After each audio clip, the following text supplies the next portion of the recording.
Depuis le 11 septembre, l'Amérique semble figée dans la guerre contre le terrorisme. On pourrait croire que l'horizon diplomatique américain s'arrête dans les faubourgs de Bagdad ou de Kaboul. Mais pendant que l'on communie sur les vestiges du World Trade Center, le pays se prépare en secret à un nouveau conflit. Une guerre non déclarée, mais qui occupe la première place sur les rapports des agences de renseignement et de la Maison-Blanche. Avant Al-Qaïda, avant le bourbier irakien. La menace chinoise, la nouvelle guerre de l'Amérique.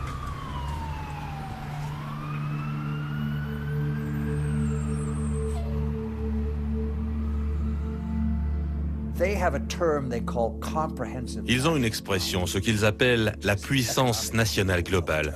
Ça couvre tous les aspects, économiques, politiques, militaires, culturels.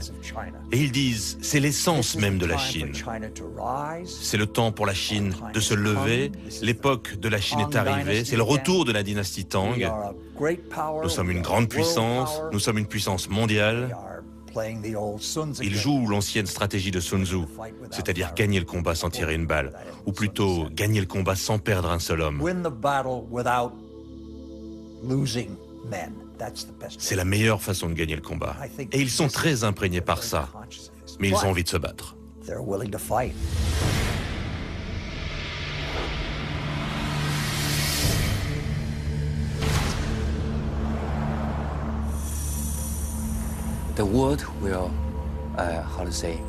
Le monde, comment dire, sera dirigé par 3 pays de première classe. Le premier, ce sont les USA, les États-Unis d'Amérique. Le deuxième, ce sont les USE, les États-Unis d'Europe. Et ensuite, c'est la Grande Chine. À l'heure actuelle, je pense que la possibilité de voir les États-Unis d'Europe comme une grande puissance est très mince. Mais que les États-Unis resteront au top, ça c'est certain. La Grande Chine, c'est assez probable. Donc j'ai tendance à croire que les rapports sino-américains, ce sera la relation bilatérale la plus importante dans les prochaines années. Et que c'est cette relation qui décidera des relations internationales au XXIe siècle. Si ces rapports bilatéraux sont orientés à l'affrontement, alors le XXIe siècle entier sera un siècle d'affrontement.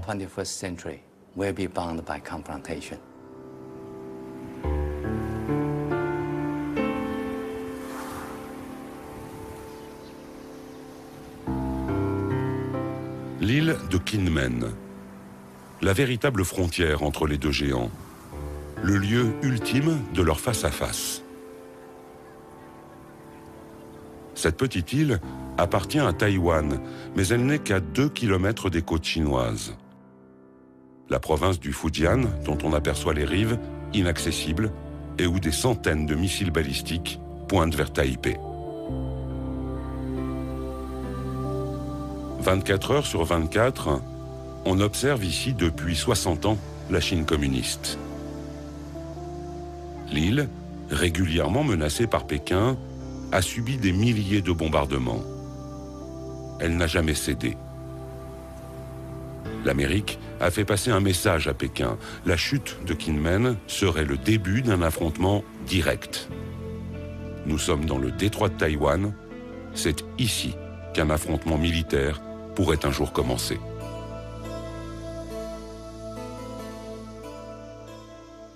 Taïwan est un de ces points chauds, tellement sensibles, un peu comme Jérusalem pour les Palestiniens et les Israéliens, ou comme le Kosovo pour les Albanais et les Serbes. Et pour la plupart des Chinois, Taïwan est une province chinoise de plein droit.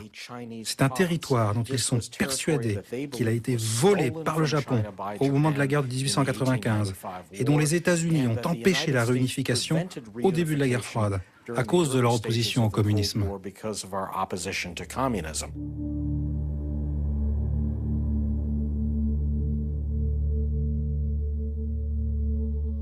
En 1996, c'est dans ce détroit de Taïwan que la Chine et l'Amérique se sont lancés leur plus grand défi militaire. À Taïwan, les élections présidentielles en cours agacent le régime de Pékin. L'armée chinoise décide alors de lancer de grands exercices militaires dans le but de tester la réaction américaine.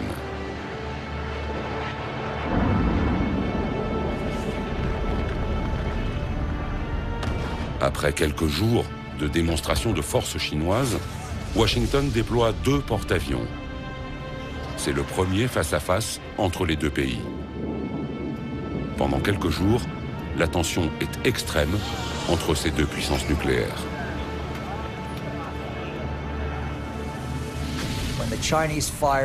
Les Chinois ont tiré des missiles balistiques à courte portée, à capacité nucléaire au nord et au sud des côtes de Taïwan. Ils ont effectué ce qu'on appelle un grand parcours au tir réel. Et le président Jiang Zemin était là. Ils utilisaient un langage très belliqueux. Et c'est là que nous avons envoyé un groupe de combat sur le littoral est.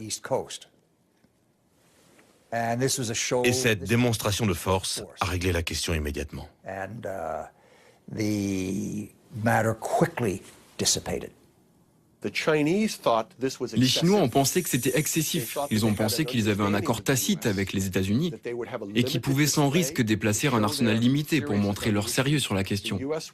Et que les Américains adopteraient une réponse très limitée et qu'après tout le monde reculerait. Alors ils ont vécu le déploiement d'un second porte-avions américain comme excessif et en quelque sorte humiliant parce qu'ils ne pouvaient rien faire pour retarder ou empêcher le déploiement de ces 2 porte-avions.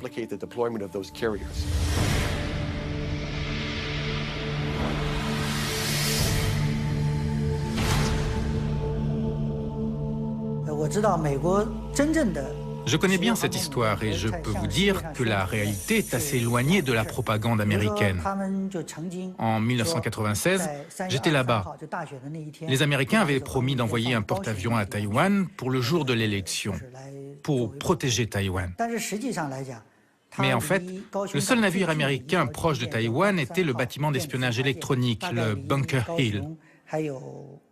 Et il était à plus de 200 000 nautiques. Le premier porte-avions américain, lui, était à 600 000 nautiques de Taïwan. Donc, la réalité, c'est que les Américains ont annoncé leur venue, mais ils ont resté à distance. Ils voulaient éviter à tout prix tout incident, et ils n'ont pas osé s'approcher de notre armée.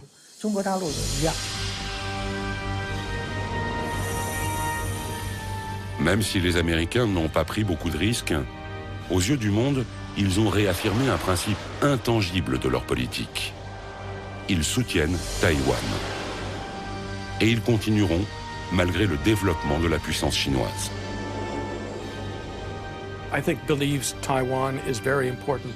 Je pense que les Américains croient que Taïwan est très important pour plusieurs raisons. Sans parler du fait qu'il s'agit de notre 8e plus grand partenaire commercial et de notre 6e plus grand marché pour les produits agricoles. C'est l'une des sources de semi-conducteurs de haute technologie. C'est très important pour l'Amérique. Même s'ils sont importés aux États-Unis via la Chine, ils sont fabriqués à Taïwan. Mais cela, bien sûr, n'est pas la seule raison. Je pense que la vraie raison, c'est que l'Amérique a une responsabilité envers Taïwan. C'est parce que Taïwan est une démocratie. C'est même la démocratie la plus vivante et la plus dynamique dans toute l'Asie de l'Est.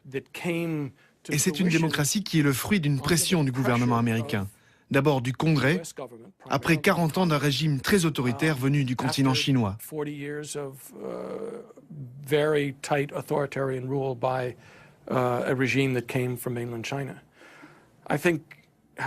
Je pense néanmoins que la vraie raison pour laquelle les États-Unis et surtout le Pentagone s'inquiètent tellement du sort de Taïwan, c'est parce que depuis 50 ans, ça a été un partenaire crucial en matière de défense et d'espionnage, y compris pendant ces 30 dernières années, depuis la reprise des relations avec les républiques populaires de Chine. Nous avons gardé une très forte coopération de défense et d'espionnage avec Taïwan.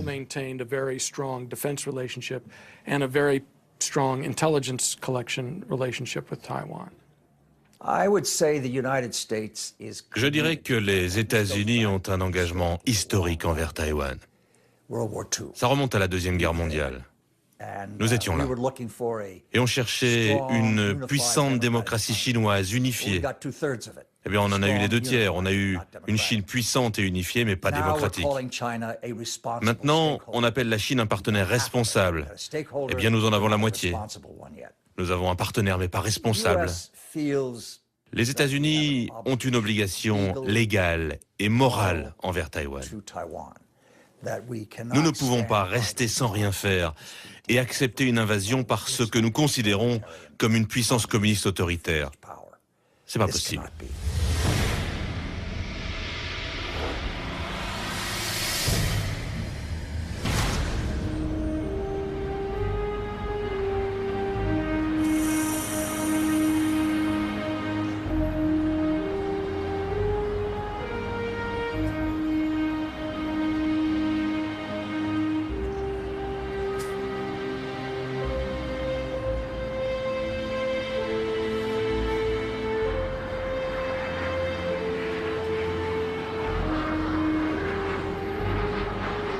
Taïwan, une île de 23 millions d'habitants à 250 km des côtes chinoises, est aujourd'hui l'enjeu stratégique le plus brûlant entre la Chine et les États-Unis.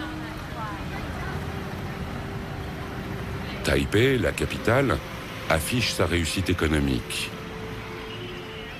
C'est l'un des plus grands centres mondiaux de l'industrie électronique, une ville moderne, libre, jeune et toujours bruyante. En 1895, Taïwan a été envahi par le Japon. 50 ans plus tard, la défaite japonaise consommée, les traités de paix rendent le territoire à la Chine.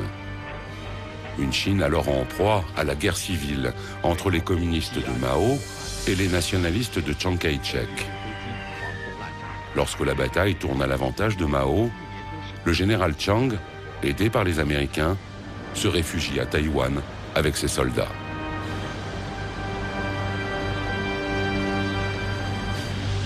Depuis, deux gouvernements chinois cohabitent. À Pékin, le régime communiste qui contrôle tout le continent. À Taipei, le régime nationaliste devenu petit à petit une démocratie qui s'appelle République de Chine, mais qui ne contrôle que Taïwan. Officiellement, ces deux gouvernements affirment être les représentants légitimes de tous les Chinois. Taïwan n'est pas reconnu comme un État par l'ONU. Une vingtaine de petits pays seulement entretiennent des relations diplomatiques avec l'île. Fragile indépendance. D'autant qu'à Pékin, on considère Taïwan toujours comme la 23e province de la République populaire, une province rebelle que le régime entend réunifier à la mère patrie. Je dirais qu'il y a deux motivations principales. Il y en a beaucoup d'autres, mais deux sont majeures. La première, c'est la fierté nationale, l'unification de la Chine. Ils y sont très attachés. Et c'est une force émotionnelle qui imprègne toute la Chine. Et vous ne pouvez pas la négliger, c'est sérieux, c'est puissant. La deuxième motivation est stratégique. Ils savent à travers l'histoire que si Taïwan est entre des mains hostiles, alors la Chine est directement menacée. Si vous tournez le globe terrestre, et si vous êtes le commandant en chef de la marine chinoise, vous verrez que le seul moyen de protéger votre littoral, c'est d'étendre votre force de protection au-delà de votre territoire. Pourquoi ai-je besoin de faire cela? Parce que les centres économiques, financiers, intellectuels, industriels de la Chine sont tous aujourd'hui sur la bande côtière. Donc la mission de la marine est d'assurer que personne ne menace cette zone pour que l'on puisse continuer à prospérer. Pour sortir de là, vous avez une grosse pierre, juste là. Vous pouvez aller ailleurs, mais il y a un obstacle. Une pierre qui bloque votre chemin, c'est Taïwan. Taïwan vit désormais au rythme des échéances électorales qui pourraient transformer son exécutif et des crises boursières qui mettent en danger son économie. Pékin a cependant compris que quel que soit le climat sur l'île nationaliste, surtout quand il est favorable à un rapprochement politique, il ne faut pas changer de stratégie. Imperturbable, le régime communiste continue donc d'un côté à offrir aux Taïwanais des conditions très privilégiées pour mener à bien leurs affaires sur le continent. De l'autre, il réitère régulièrement ses menaces militaires. Si les Taïwanais expriment trop librement un besoin d'indépendance, ils vont devoir se battre. Quels que soient les aléas, la position de Pékin ne varie donc pas d'un iota.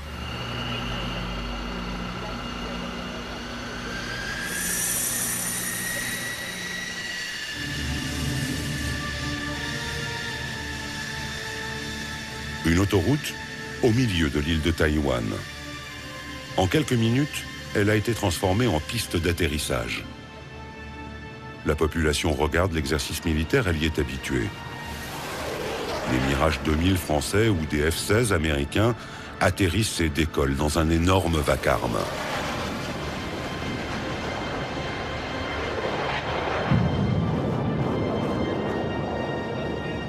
Face à l'incertitude du soutien américain, Taïwan organise sa propre défense. On sait ici que les aéroports seront les premiers visés. Les stratèges des deux côtés du détroit affirment que la guerre sera d'abord une bataille aérienne.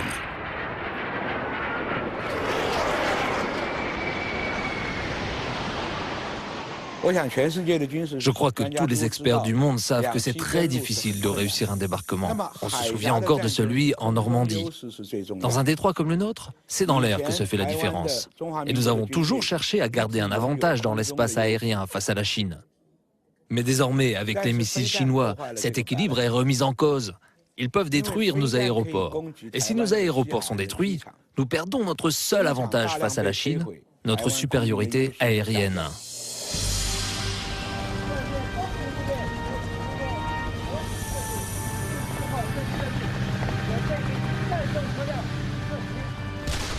Les forces taïwanaises se concentrent donc dans l'armée de l'air, mais aussi dans les forces spéciales terrestres. Elles s'entraînent pour faire face à l'armée populaire de libération chinoise. En cas de conflit, on s'attend sur l'île au parachutage de troupes d'élite venues du continent pour attaquer les cibles stratégiques taïwanaises. Chaque Taïwanais est conscient que si la guerre éclate, c'est Taïwan qui va prendre les premières balles. Non seulement nous allons prendre les premières balles, mais ça continuera pendant 2 semaines, voire 1 mois avant que les renforts américains arrivent. Et il n'y a aucune chance que les États-Unis viennent s'engager dans un combat difficile. S'ils veulent vraiment s'engager, il est préférable pour eux d'attendre que les Taïwanais aient d'abord décimé les troupes d'élite chinoises. Alors, les États-Unis pourront arriver, nettoyer le champ de bataille et remporter une victoire facile. Tout le monde connaît cette réalité à Taïwan.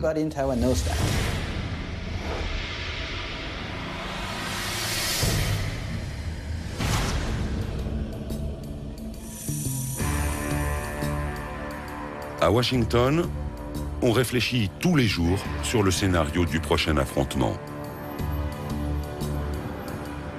On sait que la puissance militaire chinoise a considérablement progressé. Mais le Pentagone garde le mystère sur ses intentions en cas de nouvelle crise taïwanaise. Le soutien américain à Taïwan n'est pas automatique et il ne l'a jamais été. Les États-Unis ont toujours gardé la même politique ambiguë dans laquelle ni Pékin ni Taïwan ne peuvent savoir quelle sera la réponse américaine dans certaines circonstances.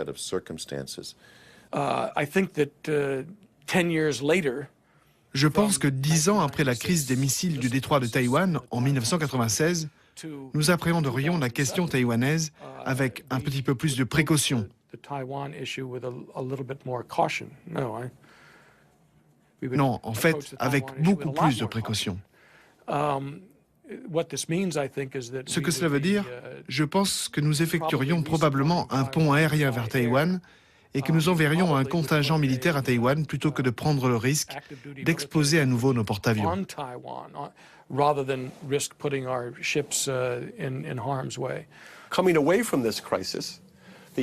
Je pense que les États-Unis n'ont pas tiré les bonnes conclusions de cette crise de 1996. Les États-Unis ont pensé que les Chinois étaient en quelque sorte intimidés par le déploiement de forces américains et qu'ils en avaient conclu que les États-Unis étaient très déterminés à utiliser la force si nécessaire pour assurer la paix et la stabilité du détroit de Taïwan. En fait, je pense que les Chinois n'ont pas été intimidés du tout par nos porte-avions. Au contraire, ça les a renforcés dans leur volonté d'acquérir les moyens de ne plus être impressionnables à l'avenir.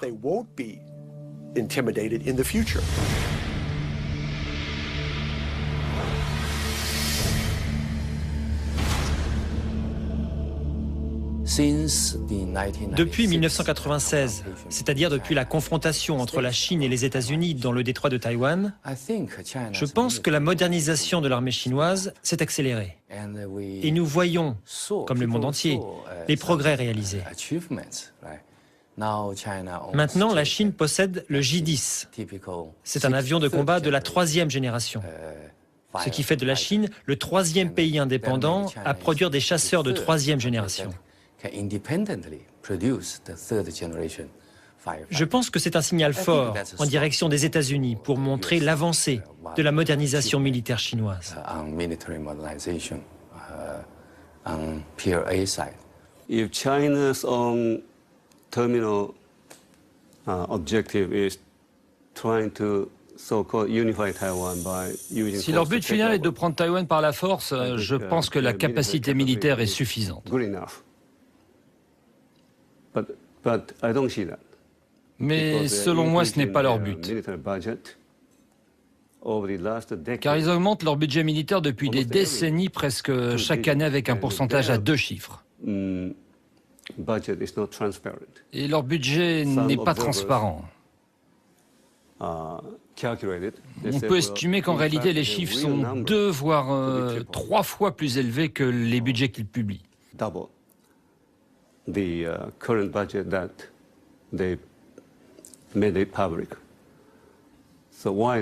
Alors pourquoi font-ils ça? Ils essaient même de montrer qu'ils ont la capacité de détruire des satellites dans l'espace. Et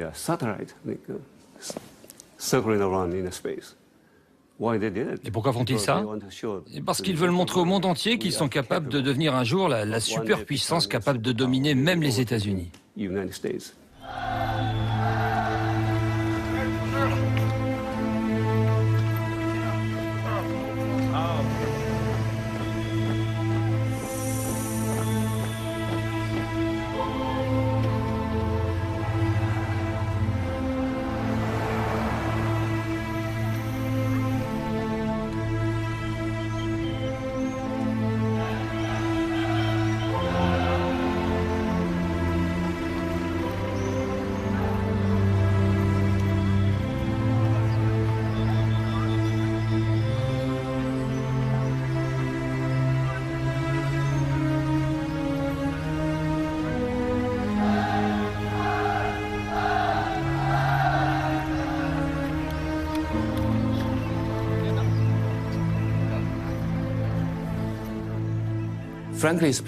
Franchement, le statu quo, l'équilibre des puissances, est toujours aujourd'hui à l'avantage des États-Unis. Mais je pense que les rapports de force sont en train de changer. Et le temps joue en faveur de la Chine.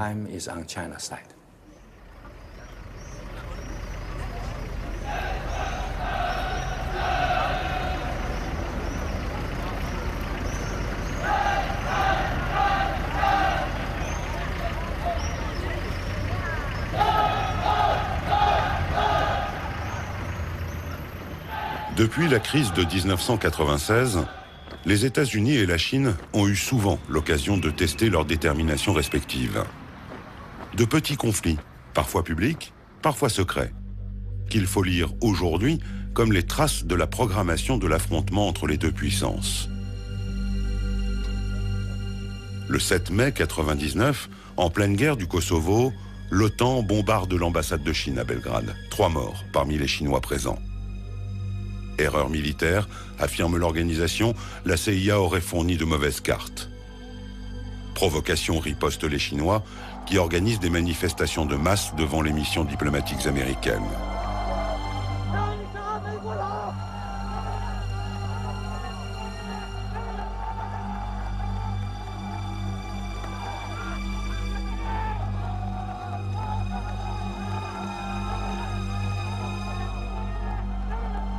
Moins de 2 années plus tard, la Chine s'offre une petite revanche. Le 1er avril 2001, un avion EP-3 décolle de sa base au Japon. C'est un avion espion qui effectue régulièrement des missions de surveillance électronique le long des côtes chinoises. Après 6 heures de vol, alors qu'il se trouve toujours dans l'espace aérien international, l'avion américain est intercepté par 3 jets chinois. Cela arrive souvent depuis quelques mois. Les avions chinois volent à quelques mètres de l'avion américain, un petit jeu auquel les pilotes sont habitués. L'un des pilotes chinois s'appelle Wang Wei et l'équipage de l'EP-3 le connaît très bien. Il avait déjà intercepté des avions américains et il avait montré qu'il pouvait prendre de gros risques en s'approchant très près de nos avions. Les pilotes le connaissaient bien. Ils l'appelaient Gros Malin ou Tête Brûlée. Il passait par l'intérieur et boum, vous le voyez débarquer. Eh bien, cette fois, il est venu un peu trop près. Et alors, à nouveau, la machine de propagande chinoise s'est mise en route. Ils ont dit que notre avion a intentionnellement manœuvré pour percuter leur avion qui s'est écrasé. Votre faute, ils ont dit. Et nous, on leur a dit, ça défie les lois de la physique. Le gouvernement américain avait déjà fait part de ses préoccupations au gouvernement chinois sur le comportement de ce pilote. Je pense qu'il a mal calculé son coup, qu'il s'est trop approché et qu'il a percuté l'avion américain. Son jet a été très endommagé et il s'est écrasé.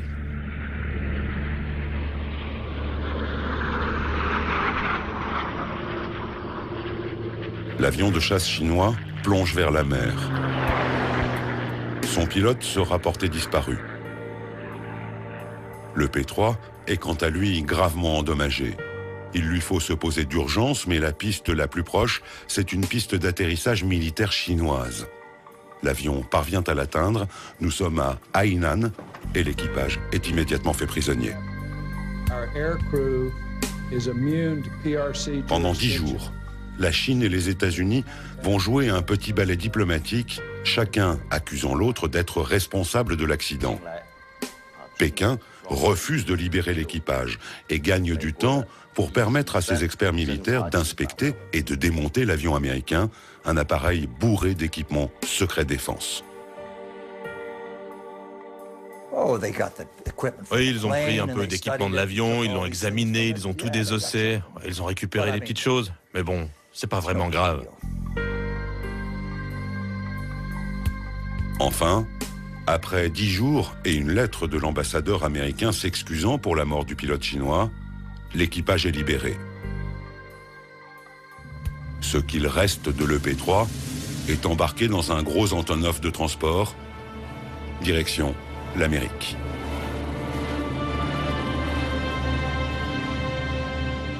L'armée populaire de libération progresse ainsi à chaque petite bataille. Elle analyse toutes les techniques et les stratégies américaines. C'est presque une obsession à Pékin. Le développement militaire chinois est entièrement tourné vers une confrontation avec les États-Unis. En 1996, la Chine a compris que les porte-avions étaient la principale menace. Elle a donc cherché à développer des armes pour les contrer.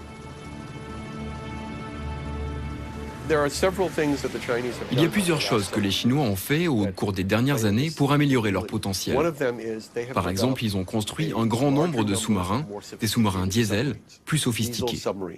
Et contrairement à ce que beaucoup de gens pensent, beaucoup de sous-marins diesel sont plus silencieux que certains sous-marins nucléaires. Ils sont très difficiles à repérer. Les Chinois ont développé un grand nombre de ces nouveaux types de sous-marins diesel.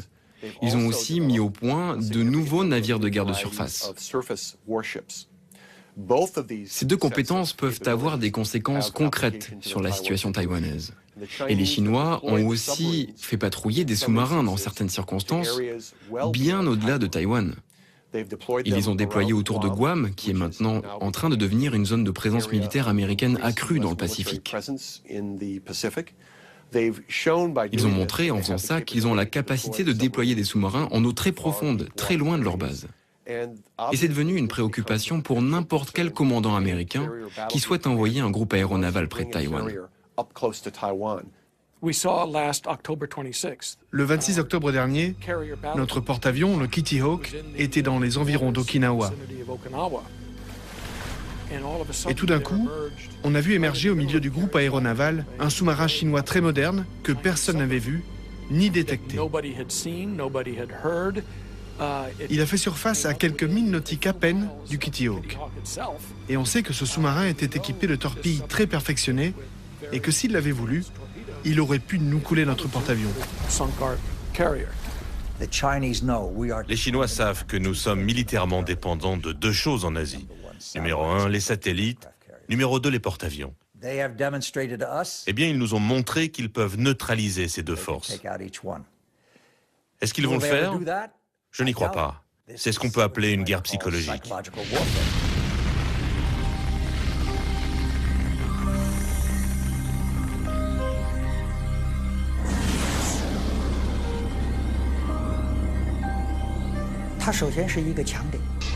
Les satellites, c'est un point fort américain. Mais si on regarde bien, ça peut être aussi un point faible. Avec ces satellites, les États-Unis peuvent déployer tout leur réseau de communication. Et c'est une faiblesse. Aujourd'hui, on a pu le vérifier lors des derniers conflits. L'armée américaine dépend trop de son électronique et des satellites. Cette dépendance aux satellites me fait penser à la légende grecque. Vous savez, le géant Achille qui était invincible, sauf si on atteignait son talon. Eh bien, les satellites, c'est un peu le talon d'Achille américain.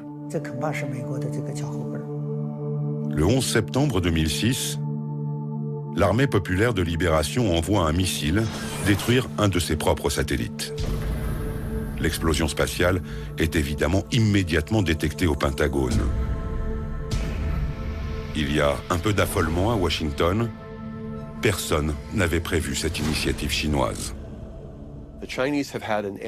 Les Chinois possèdent un programme anti-satellite depuis quelque temps maintenant. Il est tout d'abord conçu comme un élément de dissuasion envers les États-Unis et il est aussi destiné à compliquer les décisions américaines en cas de crise. Donc oui, je pense que le tir récent qui a mis hors service leur propre satellite était destiné à envoyer un signal aux États-Unis. À leur dire qu'ils ne sont pas prêts à rester tranquillement dans leur coin et à laisser les États-Unis conserver une influence prédominante. Ils vont essayer d'accroître leur force dans ce secteur, qui pèse lourd dans la balance, en menaçant ce qui est considéré comme un élément très sensible des outils de contrôle américains.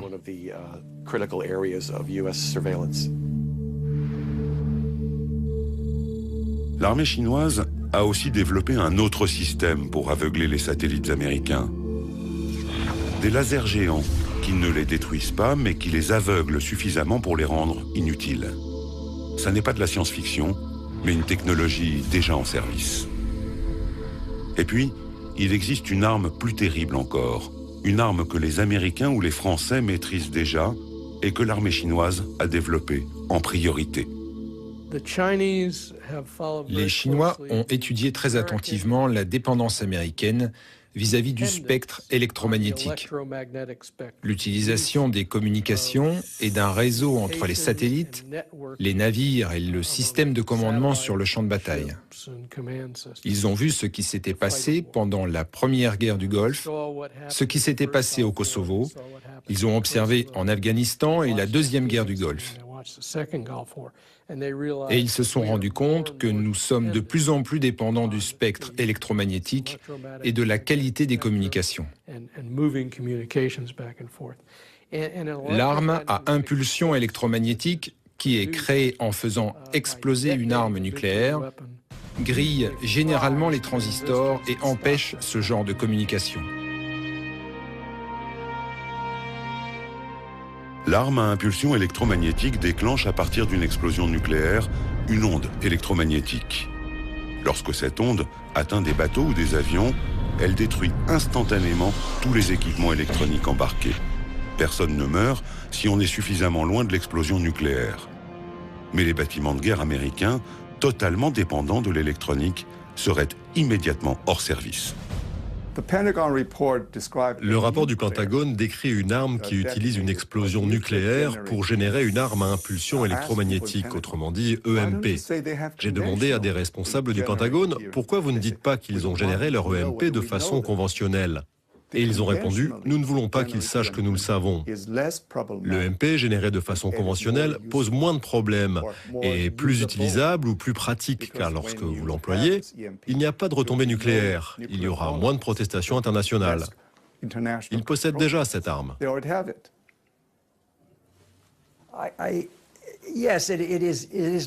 Oui, c'est comme abattre un satellite, faire apparaître un sous-marin près d'un porte-avions, le crash de l'EP-3 à Hainan.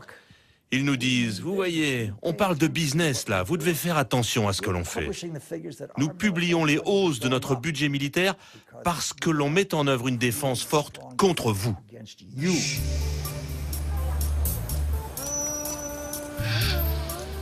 Cette puissance que la Chine développe n'est pas seulement militaire. Le régime a compris qu'il devait utiliser chaque citoyen, chaque entreprise, chaque organisation dans sa confrontation avec les États-Unis. Une course à l'armement n'aurait pas de sens contre Washington. C'est une guerre pour l'énergie, les médias, la culture, les matières premières.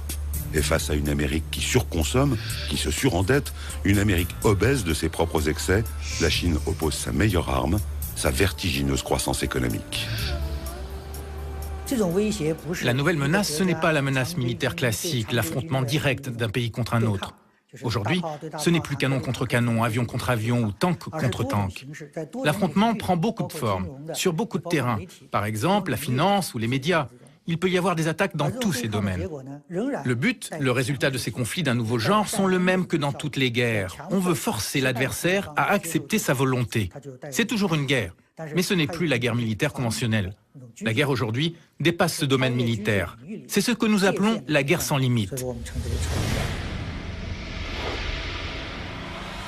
Il faut apprendre à décrypter les batailles de cette nouvelle guerre. Parfois, ce sont de tout petits événements qui semblent anodins à première vue. Ainsi, le 27 février 2007, les principaux indices boursiers américains plongent. Paris vient de perdre 3%, New York dévisse. À l'origine de ce mini-crack, une tornade qui est née à l'autre bout du monde, à Shanghai. La bourse de la ville vient subitement, sans raison, de perdre 9%. Et elle entraîne toute la planète dans sa chute. Personne ne comprend vraiment ce qui s'est passé. Mais à New York, on médite la leçon. La Chine vient de démontrer qu'elle peut utiliser sa nouvelle puissance économique pour déstabiliser ses adversaires, surtout quand ils sont affaiblis, comme les États-Unis, par la crise des subprimes. La Chine utilise son économie de plusieurs manières. D'abord parce que ça lui donne de l'influence. En Asie du Sud-Est, partout dans le monde, ils investissent de l'argent lorsque leurs dirigeants visitent les capitales, ce qui leur permet de signer des accords. La deuxième manière, c'est qu'ils font juste savoir ce qu'ils pourraient être capables de faire. Par exemple, les 1,2 milliard de dollars de réserves de change chinoises en 2007. 40% de cette somme sont investis dans des bons du Trésor américain. Si Pékin décidait de transférer ces investissements en euros, ça serait très douloureux pour les États-Unis. Mais Pékin n'a pas besoin de le dire. Il a juste besoin que ça se sache. Et à Washington, on ressent une grosse migraine.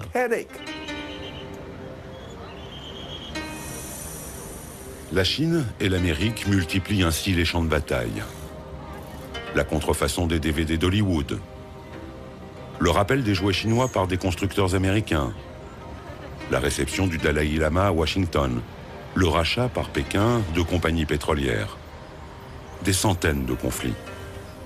La Chine et l'Amérique pensent qu'ils doivent dominer pour survivre. Les États-Unis consomment à eux seuls plus de 35% de toute la consommation mondiale. C'est 8 fois plus que ce qu'ils représentent dans le monde par leur population. Alors bien sûr, ils adorent cette position en tant que seule superpuissance. Ils peuvent accéder à de nouvelles ressources. Alors tous les partis politiques américains soutiennent la même politique étrangère. Les États-Unis doivent demeurer le seul leader mondial. Et ils restent sur leur garde face à tout pays, quel que soit le nom de ce pays. La Chine, la France, la Russie, l'Allemagne, l'Inde, le Brésil. Le pays qui viendra menacer leur domination sera pour eux un problème.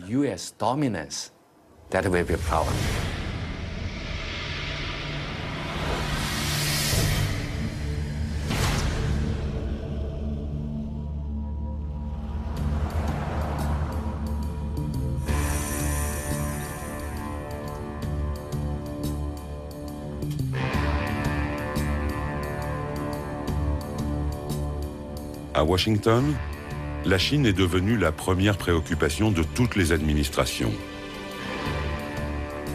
La Chine est un concurrent économique, médiatique, technologique. L'hégémonie mondiale ne se mesure plus au nombre de têtes nucléaires.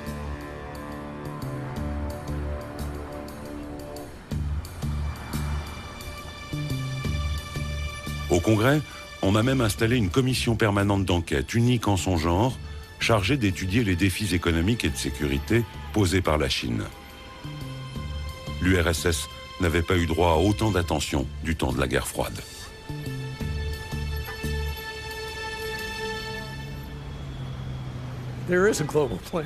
Il y a un projet global de la part de la Chine. Ils en ont même deux.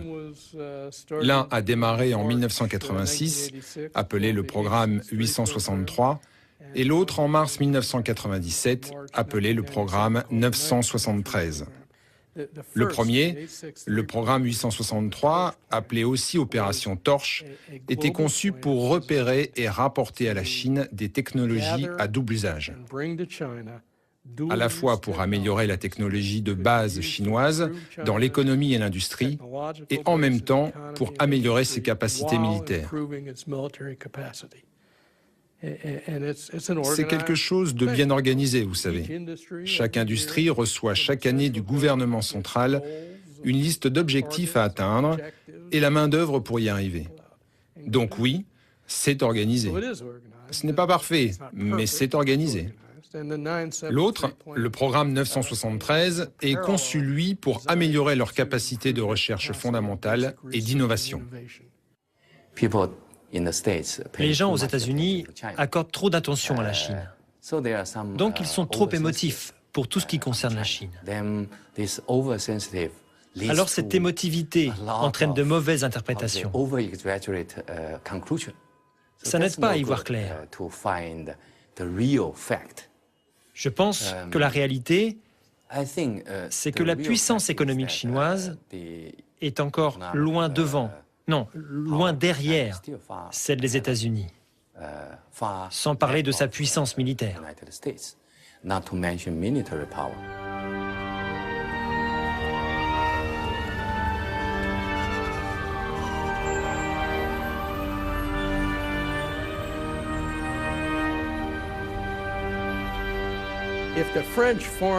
Si les services secrets français approchent un étudiant et lui demandent « Quand tu seras dans telle ou telle université aux États-Unis, on veut que tu ailles dans des laboratoires et que tu récupères des informations. » L'étudiant peut répondre « Je suis occupé, ça va me déranger dans mes études. »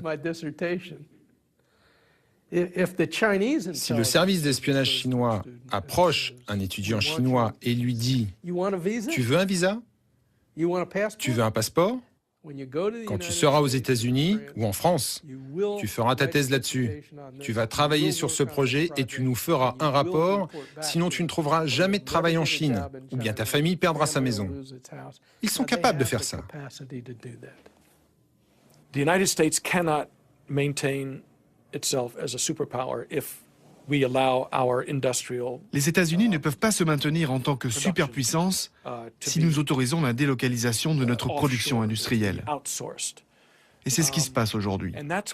C'est ce qui se passe dans beaucoup de nos industries essentielles. Et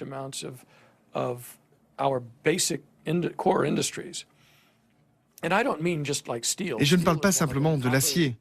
L'acier en fait partie, comme le cuivre. Vous savez, toutes ces ressources fondamentales. Mais aussi les secteurs comme les semi-conducteurs. Quand on sait que notre industrie de semi-conducteurs est passée de 12 usines de fabrication de haute technologie à 3, car de plus en plus sont fabriquées à Taïwan et au Japon, non, pas au Japon, à Taïwan et en Corée du Sud, et jusqu'en Chine. Si on autorise notre haute technologie comme l'électronique la plus pointue, la science, la recherche et développement à être délocalisée en Chine, alors on ne peut pas survivre en tant que superpuissance. We can't survive as a superpower. Cette guerre technologique culmine dans le cyberespace. La Chine et les États-Unis forment des armées de soldats numériques qui espionnent ou attaquent les réseaux de l'ennemi.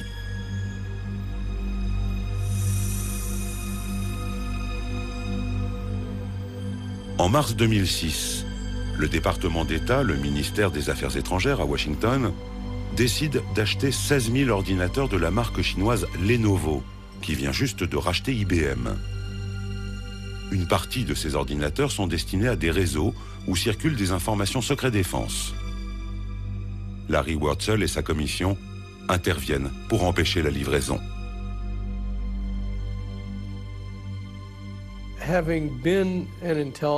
J'ai été un officier des services secrets pendant longtemps, 25 ans dans l'espionnage militaire. J'ai travaillé une bonne partie de ce temps dans le contre-espionnage, dans l'espionnage des transmissions et des communications.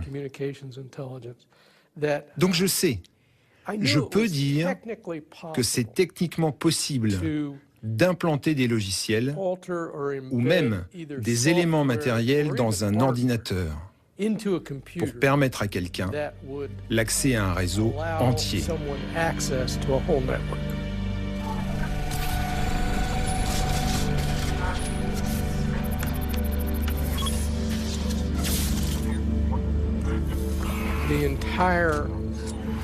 L'administration du contrôle des exportations, tout comme le ministère du Commerce, a été attaquée, mis hors d'usage, par ce qui s'est avéré être des pirates informatiques chinois.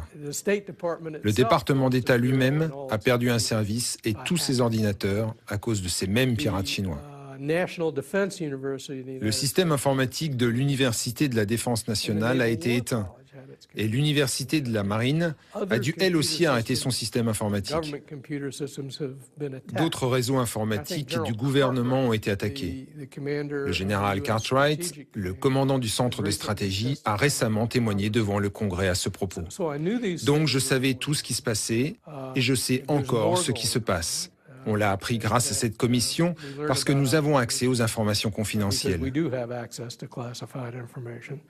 Je peux juste dire que dans beaucoup de cas, les États-Unis savent que ces attaques viennent de la Chine et savent qu'elles viennent même d'organisations spécifiques en Chine.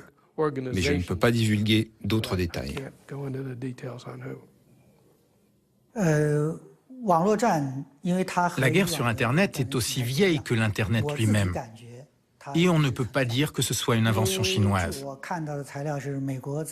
La CIA et la NSA américaine emploient au moins 25 000 personnes sur Internet. Ils ont les plus grands centres d'écoute et de surveillance d'Internet.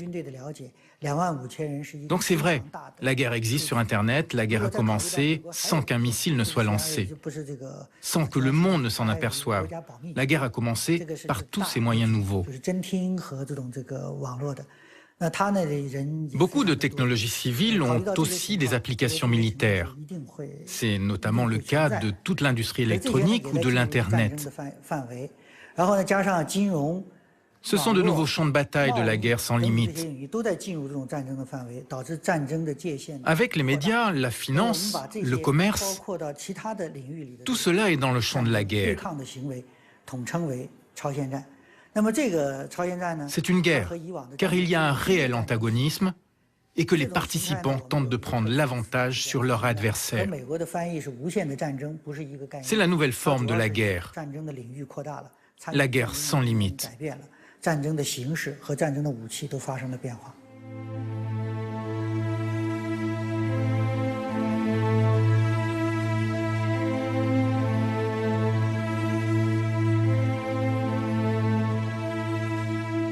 Cette guerre sans fin a déjà commencé. Un peu partout dans le monde, on se bat pour le pétrole, pour l'eau, pour des ressources que le développement de la Chine rend limitées aux yeux de l'Occident. L'Amérique utilise sa domination militaire pour asseoir sa puissance et garantir ses approvisionnements. La Chine propose une stratégie asymétrique. Elle cherche les points faibles de son adversaire. Cette guerre se manifeste désormais partout dans le monde. En Corée du Nord, en Birmanie, en Iran, au Darfour, partout où la planète brûle, la Chine et l'Amérique s'opposent en coulisses. Rappelez-vous Deng Xiaoping, il ne peut pas y avoir deux tigres sur la même colline.